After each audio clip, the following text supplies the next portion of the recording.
اعوذ باللہ من الشیطان الرجیم بسم اللہ الرحمن الرحیم رب اشرح لی صدری ویسر لی امری واحلل عقدۃ من لسانی یفقہوا قولی رب یسر ولا تعسر وتمم بالخیر آمین یا رب العالمین۔ آج کے سبق میں ہم انشاءاللہ سورہ عبسہ کی آیت نمبر 11 سے گرامیٹیکل انالیسس شروع کریں گے۔ تو آیت نمبر 11 آپ سکرین پہ لکھی ہوئی دیکھ رہے ہیں۔ اللہ تعالیٰ نے ارشاد فرمایا کلا انہا تذکرہ۔ الفاظ پہ بات کریں تو کلا پہلا لفظ جو ہے یہ حرف ہے اور یہ حرف ردع ہے۔ اس کے بعد اگلا لفظ جو ہے وہ انا ہے، وہ بھی حرف ہے، حرف ظروف مشبہ بالفعل ہے، اور اس کے بعد جو ضمیر آپ دیکھ رہے ہیں وہ ضمیر منصوب متصل ہے، اور تذکرہ اسم ہے جو کہ باب تفعیل سے اسم مصدر ہے اور اس کے معنی نصیحت کے ہیں۔ اور یہاں پر یہ تذکرہ جو ہے قرآن مجید کے لیے استعمال ہوا ہے اور قرآن مجید کو بطور مبالغہ تذکرہ کہا گیا ہے۔ آیت کی ترکیب کی طرف آئیں تو کلا حرف رد ہے، انا حرف حروف مشبہ بالفعل ہے، ہا ضمیر منصوب متصل اس کا اسم ہے، اور یہ ہا جو ہے یہ ضمیر یہ لوٹ رہی ہے قرآن کی طرف، اور ضمیر کو خبر کی رعایت میں مؤنث لایا گیا ہے۔ تذکرہ خبر ہے،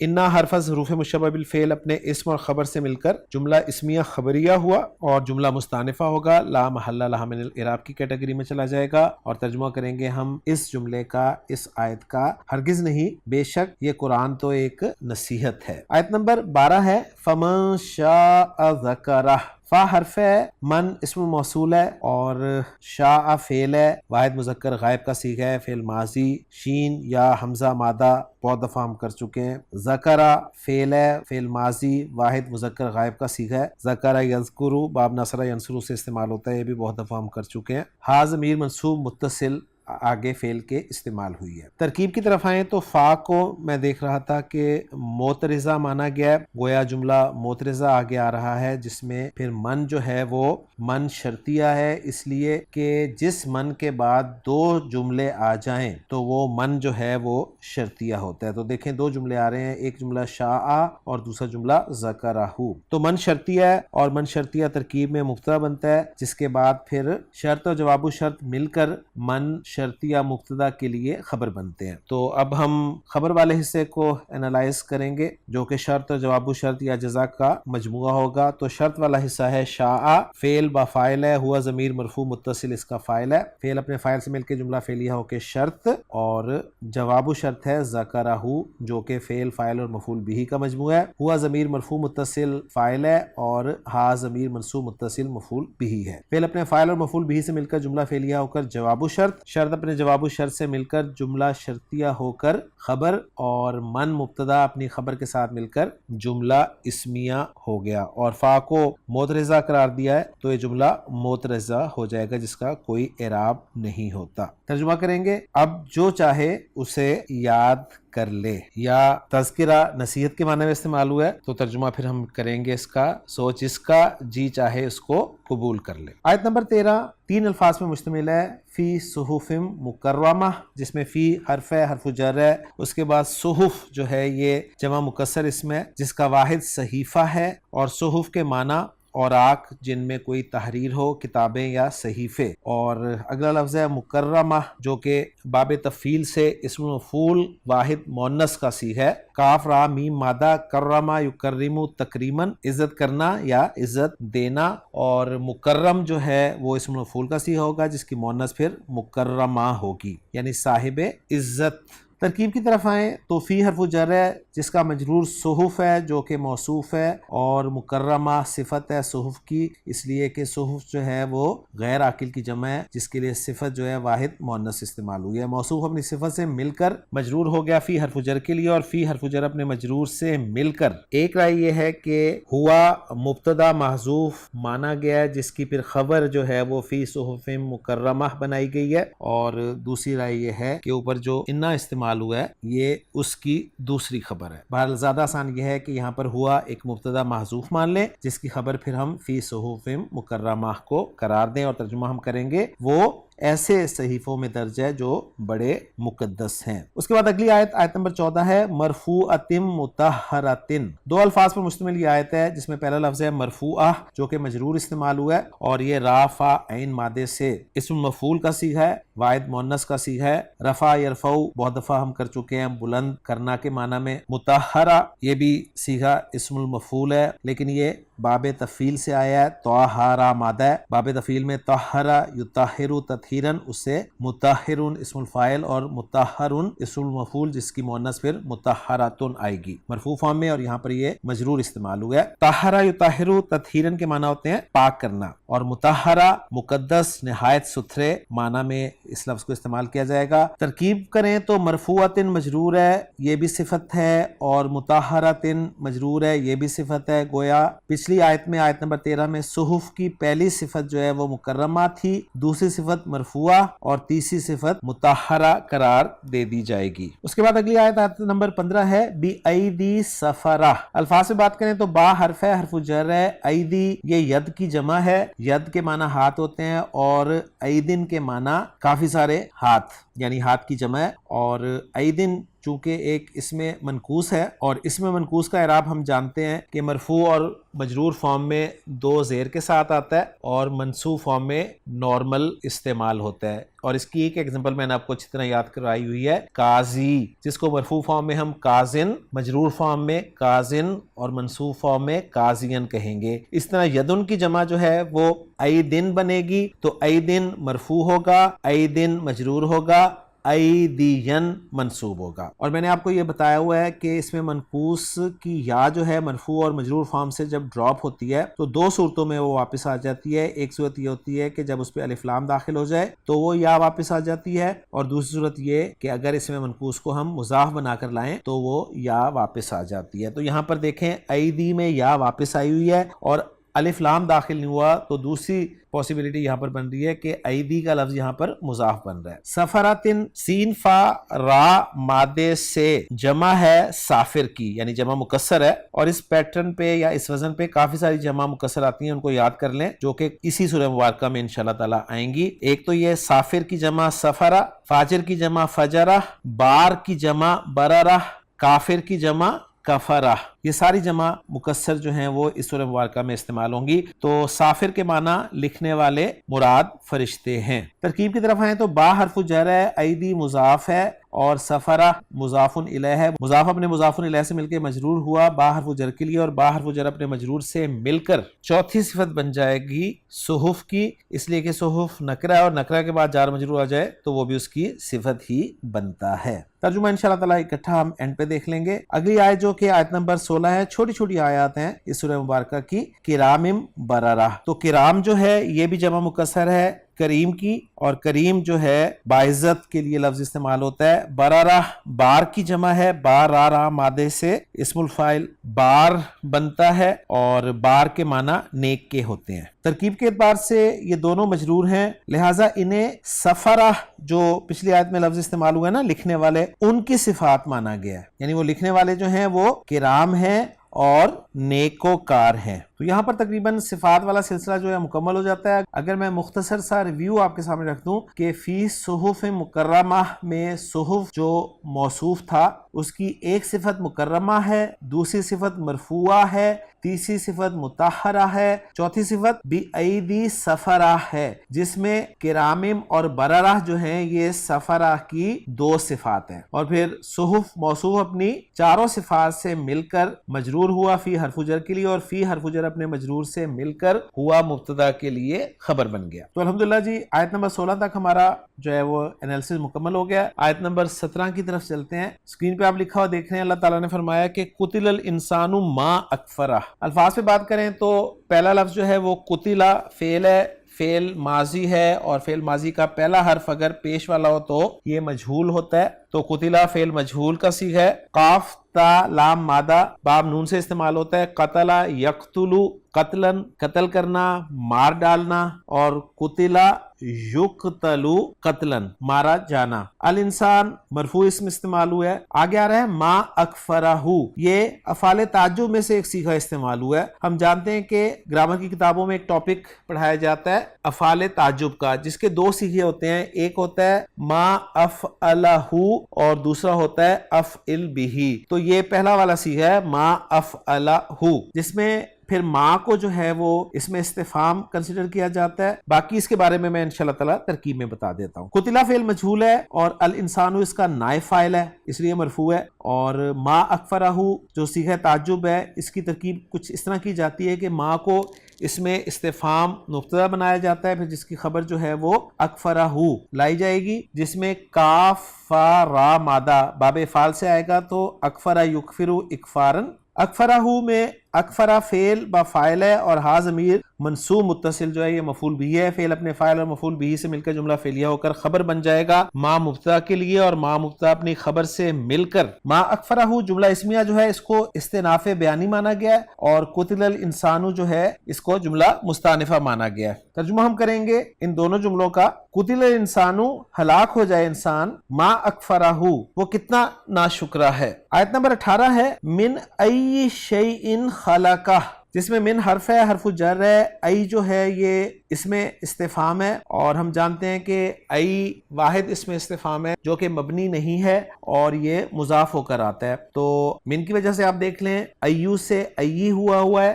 اور تنوین نہیں آ رہی تو ظاہر بات ہے مضاف ہو کر آ رہا ہے. شیئن جو ہے یہ اسم ہے اور ای اس میں استفہام کے لیے مضاف الیہ ہے. اس کے بعد خلقہ فعل فاعل اور مفعول بھی کا مجموعہ ہے، جس میں خلقہ فعل با فاعل ہے اور ہا ضمیر منصوب متصل ہے. ترکیب کی طرف آئیں تو من ای شیء جار مجرور کا مجموعہ ہے، جس میں من حرف جر ہے اور ای شیء مضاف الیہ ہو کر یہ مجرور بن رہا ہے من حرف جر کے لیے، اور من حرف جر اپنے مجرور سے مل کر متعلق مقدم ہے خلقہ فعل کے لیے جو کہ آگے آ رہا ہے. خلقہ فعل فاعل اور مفعول بھی کا مجموعہ ہے، جس میں ہوا ضمیر مرفوع متصل اس کا فاعل اور ہا ضمیر منصوب متصل مفعول بھی ہے. خلقہ فعل اپنے فاعل اپنے مفعول بھی اور اپنے متعلق مقدم سے مل کر جملہ فعلیہ خبریہ ہو کر جملہ مستأنفہ بن رہا ہے. اور ترجمہ کریں گے ہم اس آیت کا. اس نے اس کو پیدا کیا، یعنی اللہ نے انسان کو پیدا کیا کس چیز سے؟ اور آپ کو پتہ چل گیا ہوگا کہ یہاں پر من ای شیء کو مقدم کیوں کیا گیا ہے، اس لیے کہ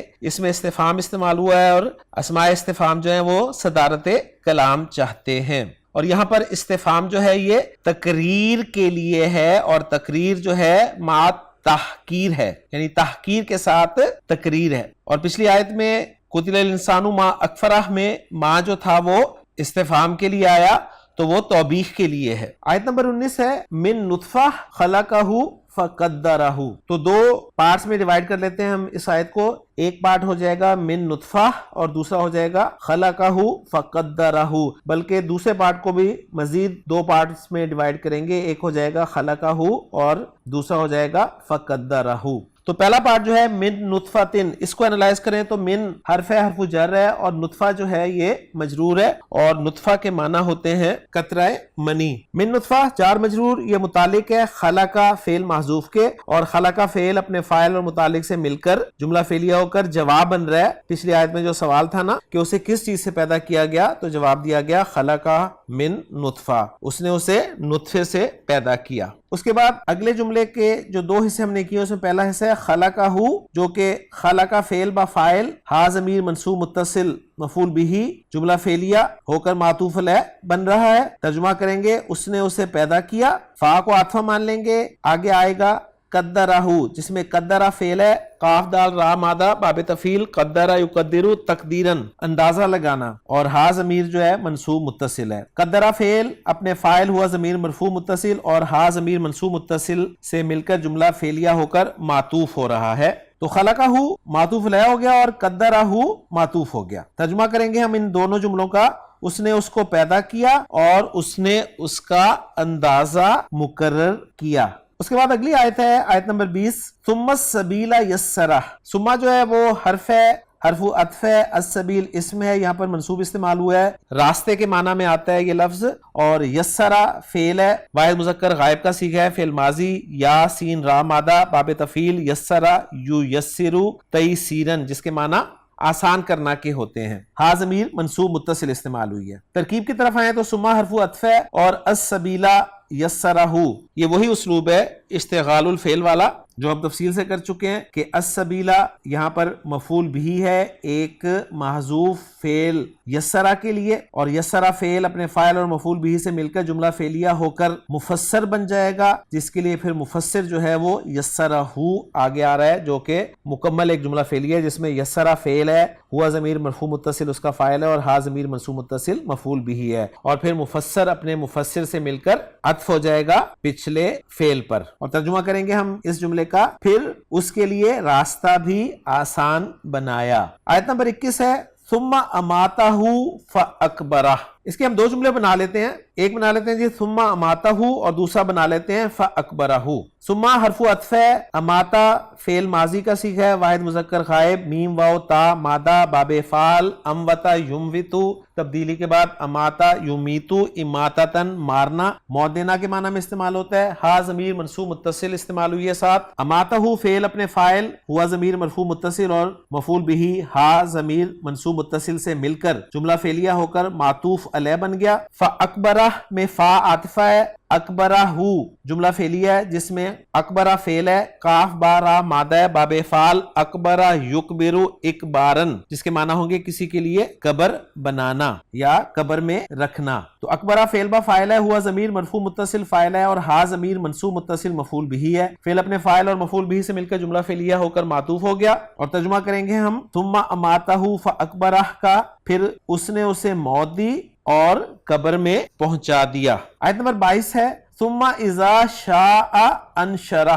اس کے الفاظ پہ بات کریں تو ثم حرف عطف ہے، اذا اس میں ظرف ہے، اور شاء فعل ہے، فعل ماضی واحد مذکر غائب کا صیغہ ہے، شین یا حمزہ مادہ چاہنا کے معنی میں استعمال ہوتا ہے، انشرہ فعل ہے، فعل ماضی کا صیغہ ہے، واحد مذکر غائب، نون شین را مادہ باب فعل، انشرہ ینشرو انشارن جس کے معنی زندہ کر کے اٹھانا کے ہیں، اور ہا ضمیر منصوب متصل استعمال ہوئی ہے۔ ترکیب کی طرف آئیں تو ثم حرف عطف ہے، اور اذا کے حوالے سے پھر نوٹ کر لیں کہ جس اذا کے بعد دو جملے آئیں تو وہ اذا جو ہے ظرفیہ شرطیہ ہوتا ہے، اور اس کے بارے میں جو چند باتیں ہم نے یاد رکھنی ہوتی ہیں وہ یہ ہیں کہ وہ اذا جو ہے وہ مفعول فی مقدم بنتا ہے آنے والے فعل کے لیے، اور پھر آنے والا فعل جو ہے اپنے فاعل اور باقی جو اس کے پارٹس ہوتے ہیں اس سے مل کے شرط بنتا ہے، پھر جس کا جواب و شرط جو ہے وہ اگلا جملہ بنتا ہے۔ تو اذا جو ہے مفعول فی مقدم، شاء فعل با فاعل ہے، فعل اپنے فاعل اور مفعول فی مقدم سے مل کر جملہ فعلیہ ہو کے شرط بن گیا، جس کا جواب و شرط آگے آ رہا ہے انشرہ، جو کہ فعل فاعل اور مفعول بھی کا مجموعہ ہے، جس میں انشرہ فعل، ہوا ضمیر مرفوع متصل فاعل، اور ہا ضمیر منصوب متصل مفعول بھی، فعل اپنے فاعل اور مفعول بھی سے مل کر جملہ فعلیہ ہو کے جواب و شرط، اور شرط اپنے جواب و شرط سے مل کر جملہ شرطیہ ہو گیا۔ اور ترجمہ کریں گے ہم اس جملے کا، پھر جب وہ چاہے گا اس کو دوبارہ اٹھا کر کھڑا کر دے گا۔ تو بڑے خوبصورت انداز میں اللہ تعالیٰ نے انسان کی تخلیق سے لے کر اس کے دوبارہ اٹھائے جانے والے مراحل کو بڑی خوبصورتی کے ساتھ مختصر انداز میں ذکر فرما دیا۔ آیت نمبر 23 ہے کلا لما یقضی ما امرہ۔ کلا اسی طرح حرف ہے، حرف الرد ہے، لما یہ فعل مضارع سے اگر پہلے آئے تو حرف ہوتا ہے اور جازمہ ہوتا ہے، یعنی فعل مضارع کو یہ جزم دیتا ہے، ہمارے مطابق فعل مضارع کو یہ اخف کرتا ہے۔ آگے فعل مضارع آ رہا ہے یقضی جو کہ اخف یا مضموم استعمال ہوا ہے، قاف ضاد اور یا مادہ ہے، باب ضربہ یضربو سے استعمال ہوتا ہے، قضا یا یقضیو قضین یا قضاءن تبدیلی کے بعد قضا یقضی ادا کرنا کے معنی میں استعمال ہوتا ہے۔ ما اسم موصول ہے، اور امرا فعل ہے، حمزہ میم را مادہ باب نون امرا یامرو امرن حکم دینا، اور ساتھ ہا ضمیر منصوب متصل استعمال ہوئی ہے۔ ترکیب کریں تو کلا جیسے کہ میں نے کہا کہ حرف الرد و زجر ہے، اور لما حرف نفی ہے، ابھی تک نہیں کا مفہوم دیتا ہے جب مضارع کے ساتھ آتا ہے۔ تو یقضی فعل با فاعل ہے، ہوا ضمیر مرفوع متصل اس کا فاعل ہے، اور مادے کے دو حروف آپ دیکھ رہے ہیں قاف اور ضاد، یا ڈراپ ہو گئی ہے، تو یا ڈراپ ہو جاتی ہے۔ ہمیں پتہ ہے کہ فعل ناقص جب مجزوم یا اخف ہوتا ہے تو فعل ناقص کے آخر میں آنے والی واو یا ڈراپ ہو جاتی ہے، تو یہاں پر یا ڈراپ ہوئی ہے۔ ما اسم الموصول ہے جس کا صلۃ الموصول امرہ ہے، جس میں امرہ فعل با فاعل ہے، ہوا ضمیر مرفوع متصل اس کا فاعل ہے، اور ہا ضمیر منصوب متصل مفعول بھی ہے۔ فعل اپنے فاعل اور مفعول بھی سے مل کر جملہ فعلیہ ہو کر صلۃ الموصول بن رہا ہے ما اسم الموصول کے لیے، اور ما اسم الموصول اپنے صلۃ الموصول سے مل کر یہ مفعول بھی بن رہا ہے یقضی فعل کے لیے، اور پھر یقضی فعل اپنے فاعل اور اپنے مفعول بھی سے مل کر جملہ فعلیہ بن رہا ہے۔ اور صلۃ الموصول میں جو ضمیر عائد ہے وہ محذوف ہے، ذہن میں رکھیے گا، کیونکہ امرا یامر دو مفعول چاہتا ہے، کسی کو حکم دینا اور کوئی حکم دینا، یعنی اصل جملہ تھا ما امرہ بھی، وہ بھی جو ہے وہ محذوف ہے۔ ترجمہ کریں گے ہم آیت نمبر 23 کا۔ کلا لما ابھی تک نہیں، یقدی اس نے پورا کیا، کس چیز کو؟ اس چیز کو جس کا اللہ نے اسے حکم دیا۔ یہاں تک ایک مضمون مکمل ہو رہا ہے، تو ہم ایسا کرتے ہیں کہ اپنے سبق کو آیت نمبر 23 تک ہی محدود کرتے ہیں۔ انشاءاللہ تعالیٰ اگلے لیکچر میں اگلی آیت سے پھر ہم شروع کریں گے سورہ عبسہ کو، اور لیکچر ختم کرنے سے پہلے آج کے لیکچر میں انالائز کی جانے والی آیات کا اتھینٹک ترجمہ دیکھ لیتے ہیں۔ کلا انہا تذکرہ، ایسا ہرگز نہیں چاہیے، یہ قرآن تو ایک نصیحت ہے۔ فمن شاء ذکرہ، تو جو چاہے اسے قبول کر لے، فی صحف مکرمہ، ایسے صحیفوں میں ہے جن کی عزت کی جاتی ہے، مرفوعۃ مطہرہ، جو بلند کیے ہوئے پاک کیے ہوئے ہیں، بِأَیْدِی سفرہ، ایسے لکھنے والوں کے ہاتھ میں ہیں، کرام بررہ، جو معزز ہیں، نیک ہیں۔ قتل الانسان ما اکفرہ، مارا جائے انسان وہ کس قدر ناشکرہ ہے، من ای شیء خلقہ، اس نے اسے کس چیز سے پیدا کیا، من نطفہ، ایک قطرے سے، خلقہ فقدرہ، اس نے اسے پیدا کیا پس اس کا اندازہ مقرر کیا، ثم السبیل یسرہ، پھر اس کے لیے راستہ آسان کر دیا، ثم اماتہ فاقبرہ، پھر اسے موت دی، پھر اسے قبر میں رکھوا دیا، ثم اذا شاء انشرہ، پھر جب وہ چاہے گا اسے اٹھائے گا۔ کلا لما یقضی ما امرہ، ہرگز نہیں، ابھی تک اس نے وہ کام پورا نہیں کیا جس کا اس نے اسے حکم دیا۔ اب یہاں پر وہ کیا کام ہے جس کا اس نے حکم دیا، اس کے بارے میں مختلف آراء ملیں گی آپ کو مختلف تفاسیر میں۔ تو جیسے کہ میں پہلے عرض کر چکا ہوں کہ ہمارے یہ لیکچرز جو ہیں اعراب القرآن والے، یہ صرف گرامر کے متعلق ہے، یعنی اس میں ہم لغت اور اعراب کو ڈسکس کرتے ہیں، باقی تفسیر کے لیے آپ تفاسیر کی طرف رخ کر سکتے ہیں۔ تو الحمدللہ جی، سورہ عبسہ کی آیت نمبر 23 تک ہمارا ٹیکسٹ مکمل ہو گیا ہے۔ انشاءاللہ تعالیٰ اگلے لیکچر میں اگلی آیات کے ساتھ آپ سے ملاقات ہوگی۔ سبحانک اللہم و بحمدک، اشہد ان لا الہ الا انت، استغفرک و اتوب الیک۔